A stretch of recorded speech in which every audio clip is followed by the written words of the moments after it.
Hello दोस्तों, आज हम देखेंगे वाल्डेर्स रिंग या Waldeyer's lymphatic ring. It is a mucosa associated lymphoid tissue structure. Waldeyer's ring जो है, माल्ट आपने 12th स्टैंडर्ड में पढ़ा होगा। माल्ट मतलब म्यूकोसा एसोसिएटेड लिम्फाइड टिश्यू। ठीक है, आ रही बात समझ में? तो ये क्या होता है कि जो लिम्फाइड टिश्यू होता है, ये एक ऑर्गेनाइज्ड स्ट्रक्चर है जो कि इम्यून रिस्पॉन्स के अंदर हेल्प करता है हमारे। ठीक है, आपने टी सेल्स पढ़े होंगे, बी सेल्स पढ़े होंगे, प्लस मैक्रोफेजेस पढ़े होंगे, है ना। इसमें मैं कल जब मैंने आपको टॉन्सिल पढ़ाया था, उसमें मैंने आपको बताया था कि tonsils are the lymphoid tissue. Okay, तो इसमें हमने बताया था मैंने आपको उसमें कि इसमें दो होते हैं, प्राइमरी होता है एंड सेकेंडरी होता है। प्राइमरी में आपका थाइमस होती है प्लस बोन मेरो होती है, ये प्राइमरी लिम्फाइड टिश्यू है। जबकि tonsils, spleen, okay, Peyer's patches, इनिलियम, तो these are the secondary lymphoid tissue.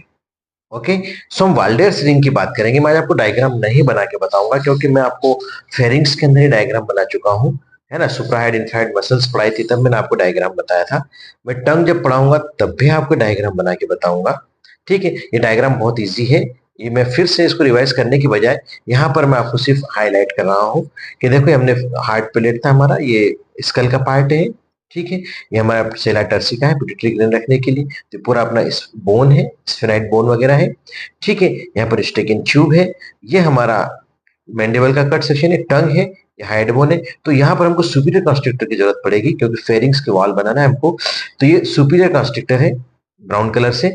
इसमें आपको देखो ये ग्रीन कलर से मैंने कुछ नोट्स बनाए हैं। ठीक है, तो ये रूफ जो है यहाँ पर और सुपीरियर कंस्ट्रक्टर का जो पार्ट है, वहां पर हमको नेजोफेरिंजियल टॉन्सिल या नेजोफेरिंग्स के पीछे की तरफ, क्योंकि यहाँ से नोज का पार्ट चालू होगा, ये नेजोफेरिंग्स ओरल पार्ट है तो ओरोफेरिंग्स कहलाता है। ठीक है, तो नेजोफेरिंजियल टॉन्सिल होते हैं, इनको हम एडिनॉइड्स भी कहते हैं यहाँ पर। ठीक है, यहीं पर फिर ट्यूबल टॉन्सिल्स हमको मिलेंगे, जो मैंने आपको यहाँ पर बना के बताया, ट्यूबल टॉन्सिल्स। ठीक है, जो नेजोफेरिंग्स पोस्टीरियर नेजल अपर्चर की जो ओपनिंग है, वहां पर ही मिलते हैं और पेयर्ड होते हैं, लंबे होते हैं, दो साइड से मिलते हैं। तो ट्यूबल टॉन्सिल्स, देन पेलेटाइन्स तो आपको पढ़ा ही चुका हूं मैं कल, है ना। लास्ट लेक्चर में मैंने आपको टॉन्सिल प्रॉपर या पेलेटाइन टॉन्सिल पढ़ाए थे। तो दो साइड में होते, दो होते हैं, पेयर में होते हैं, दोनों साइड होते हैं, राइट एंड लेफ्ट। और एक होता है लिंगुअल टॉन्सिल। लिंगुअल टॉन्सिल जो डॉर्सम ऑफ द टंग है, वहां पर मिलेगा। पोस्टीरियर जब मैं आपको टंग पढ़ाऊंगा, ठीक है, तो टंग के अंदर मैं आपको पूरा पढ़ाऊंगा, है ना। इससे फॉर एग्जांपल हमारी टंग है, फॉर एग्जांपल ये हमारी टंग है। ठीक है, दिस इज टंग, ये पूरा पार्ट हमारा टंग का है। ये टंग हमारी इस टाइप से हमारी टंग। ठीक है, तो एंटीरियर 2/3 होता है, पोस्टीरियर 1/3 होता है। यहाँ पर एक सल्कस टर्मिनेलिस होता है बेटा, ये सल्कस टर्मिनेलिस होता है। अगर मैं इसको यूं बनाऊं, ये वाला इस सेक्शन में अगर डायग्राम बनाऊं, तो यूं होता है। तो पोस्टीरियर 2/3, सॉरी एंटीरियर 2/3। तो इसके अंदर ये क्या होता है, पेपिला मिलते हैं, फिलीफॉर्म पेपिला, जो हम टेस्ट बर्ड्स कहने अपन इसको। ठीक है, और यहाँ पर वेलेट पेपिला लास्ट में मिलते हैं हमको बड़े बड़े से। लेकिन जो पोस्टीरियर 1/3 है, ये भी रफ पार्ट होता है, लेकिन यहाँ पर पेपिला नहीं मिलते हमको, टेस्ट के लिए कोई चीज नहीं मिलती है। और यहाँ पर जो रफनेस होती है, वो इन टॉन्सिल्स की वजह से होती है, लिंगुअल टॉन्सिल की वजह से, लिंगुअल टॉन्सिल का पार्ट बनता है यहाँ पर। Is it clear? तो ये मैं आपको टंग पढ़ाऊंगा डीप के अंदर जब बताऊंगा, है ना। तो अभी तो हमारे लिए काम की चीज है कि ये हमारा डायग्राम आपको समझ में आए। अब यहाँ पर हमें देखें, ये हमारा हाफ साइड है, ये हमने दोनों साइड से इसको बना के देखा, ये रिंग है पूरी। तो नेजोफेरिंजियल टॉन्सिल सबसे ऊपर होता है, पोस्टीरियर सुपीरियरली होता है, पोस्टीरियरली और सुपीरियरली होता है। देन ट्यूबल टॉन्सिल्स लेटरली होता है और ऊपर की तरफ होता है। ठीक है, देन पेलेटन टॉन्सिल राइट और लेफ्ट में होते हैं, और बेस के अंदर इंफीरियरली हमको लिंगुअल टॉन्सिल मिलता है। तो ये जो एग्रीगेशन पूरा बन रहा है, कलेक्शन बन रहा है, ये जो रिंग बन रही है, ये वाल्डेर्स लिम्फेटिक रिंग कहलाती है। It is the basic thing. ये डायग्राम आपको दिमाग में, अगर आपको एग्जाम के अंदर ये डायग्राम बनाते नहीं आ रहा है, अगर आपने ये भी बना दिया, तो भी आपको नंबर अच्छे मिलेंगे बेटा। बट ये तो बहुत ईजी बनानी चाहिए आई थिंक, एनाटॉमी बिना डायग्राम के तो होती ही नहीं।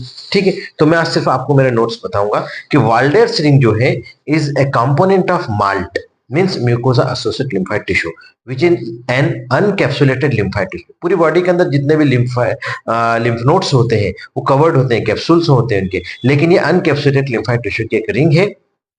ठीक है, these are present in mucosa, sub mucosa of respiratory tract, mucosa and sub mucosa of respiratory and alimentary tract के अंदर मिलता है। That's why these are categorised as GALT, है ना। एक माल्ट अपन ने पढ़ा, अभी गाल्ट मतलब गट एसोसिएटेड लिम्फोइड टिश्यू, और एक होता है bolt, bronchus associated lymphoid tissue.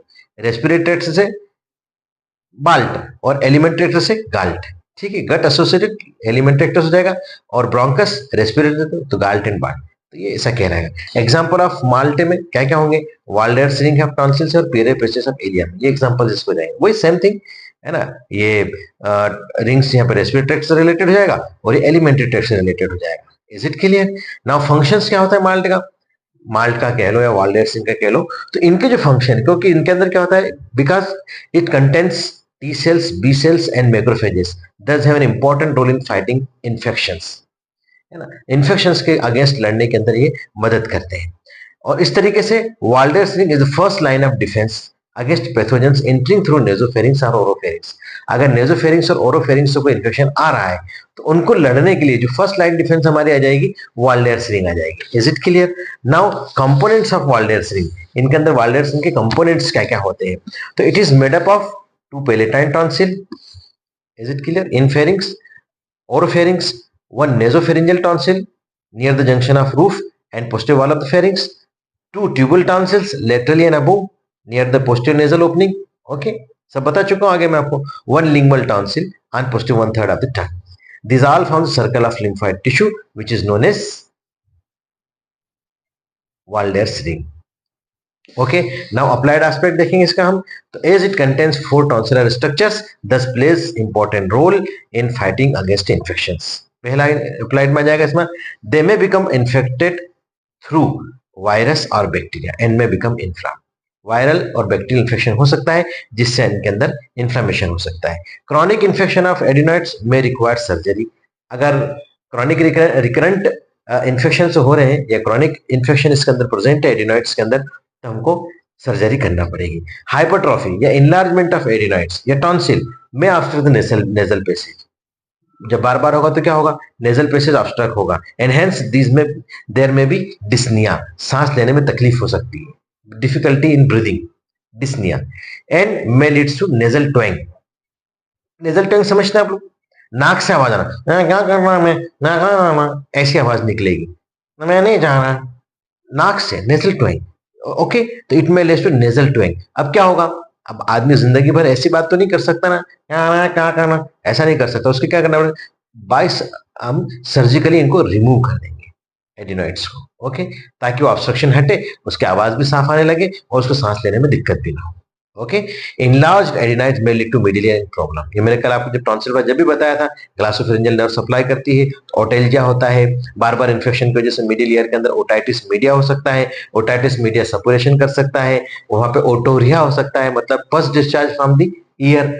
और क्रॉनिक इन्फेक्शन हुआ तो मेस्टाइड जो प्रोसेस है वो इन्फेक्ट हो सकता है, तो मेस्टाइड नेक्रोसिस हो सकता है, तो फिर आगे जाके बहुत सारी क्रिटिकल कंडीशंस पैदा होती जाती है। तो इनको क्या करना है, सर्जिकली हम इसको करेक्ट करते हैं। ओके, तो it is all about the Waldeyer's ring. इतना आपको लिखना चाहिए, बोलने में इतना लंबा लगा, आप अगर आप नोट्स देखेंगे तो वो शॉर्ट है, इसको अगर आप थोड़ा बहुत आगे पीछे कर सकते हैं। आई थिंक शॉर्ट के अंदर इतना लिखना जरूरी है। Okay, thank you very much. अगर आपको मेरा लेक्चर समझ में आया है, पसंद आया है, तो आप इसे लाइक करें, कमेंट करें, मेरे चैनल क्रिस्टल क्लियर को सब्सक्राइब करें। एक चीज और एक बार फिर से बताना चाहूंगा कि मेरे जो लेक्चर्स हैं, मेरे जो वीडियोस हैं, आप इनको सिस्टमेटिकली देखें। जो मैंने फर्स्ट लेक्चर लिया, जैसे मैंने वाल्डेर्स रिंग पढ़ाया, इससे पहले मैंने टॉन्सिल पढ़ाया, इससे पहले जो, तो अगर आप सिस्टमेटिक पढ़ेंगे मेरे साथ तो आप एनाटॉमी को बहुत अच्छे से इजीली समझ पाएंगे। Thank you very much.